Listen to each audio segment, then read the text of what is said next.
The newer technologies are so exciting. There are so many newer technologies that are out there now that weren't even there, just 5 years ago. Two of the ones that we're very excited about is insulin pump therapy and continuous glucose monitoring.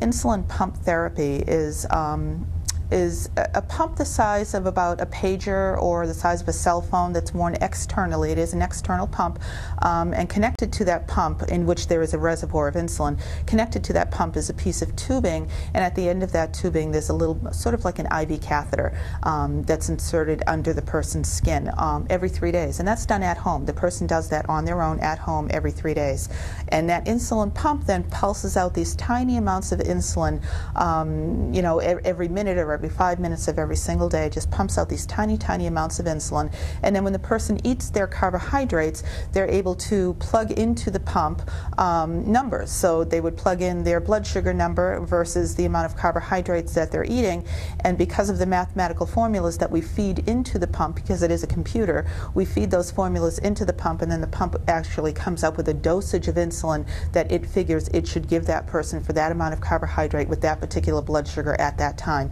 and it pulses in that extra amount of insulin for that period. We also have insulin pumps that are available now that are absolutely tubeless and wireless, so that's very exciting too, because you don't need to get tangled up in tubing.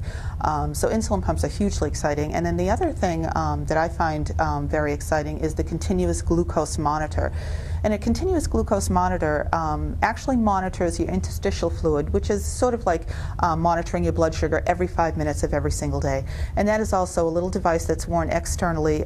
Again, it's almost like a little IV catheter that you put subcutaneously under your skin and your belly, your abdomen, and it actually measures the sugar in the interstitial fluid, which correlates to a blood sugar reading. So it's actually like getting your blood sugar every 5 minutes of every day, and at the end of 3 days or 7 days, because different companies are able to wear them for different amounts of time, you would download that information and you would see the fluctuations, because your blood sugar does fluctuate from minute to minute in your body, but you're actually able to see patterns and fluctuations, and it's those patterns that we really want to hone in on, because once we're able to find out what those patterns are, we're able to really focus on insulin dosing and make those as individual as possible for every person.